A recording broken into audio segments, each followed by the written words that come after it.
Benedict Cumberbatch. Peter Jackson rings you up and says he wants you to play a dragon in his movie. Do you break the sound barrier saying yes to that? You do, and then you immediately say, but can I do motion capture? Because I wanted it to sort of be based in a physical reality as well as doing the voice. So it was just a great collaboration from the word go, and I was thrilled. I told my dad, first of all, who read me the books when I was a kid, and he was over the moon for me and really proud. And then, good actor that he is, said it 5 minutes later, why aren't I being seen for any roles? So yeah, it was a great day. I remember after The Dark Knight Rises, everyone was doing an impression almost immediately of Bane. And I was watching. Good luck to them doing a Smaug impression, is all I can say. This is the thing. I was walking out of the screening and people were doing their best to do an impression of. Oh, were they? Were they trying? They were definitely. Were there some I was good one ones? of them trying, and it's difficult, but yeah, it's always a sign of a fantastically memorable voice. Oh. But as you mentioned, you did mocap as well. How do you go about mocapping a dragon? It's hard.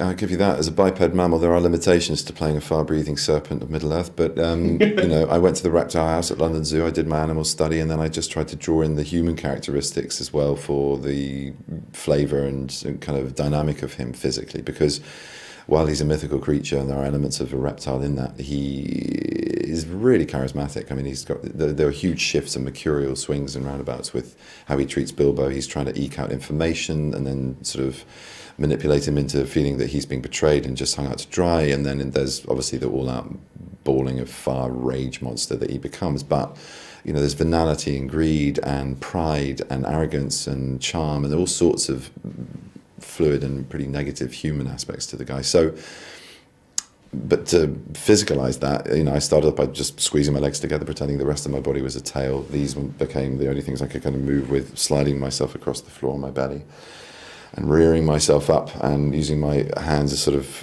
fingers as over-articulated claws, and just thinking about the face and the distended jaw, and over-articulating my neck and hurting the crap out of my back and doing all sorts of things I shouldn't do. But it was fun. Mocap's incredible because motion capture, that is, because you're completely free. There are no technical hindrances, no continuity, no particular kind of frame ratio, but kind of placing in a frame that you have to do for green screen work, and pretending a ping pong ball is a human being or a green screen is the rest of Middle-earth / New Zealand. So it's a grey carpeted room that's really drab, but you just get to play like a kid and imagine everything. So as extreme and weird as it sounds to try and pretend to be a dragon, you're starting literally from the ground up, and I loved that. It felt playful, and it kind of harkened back to the imagination involved in hearing my dad bring the character to life.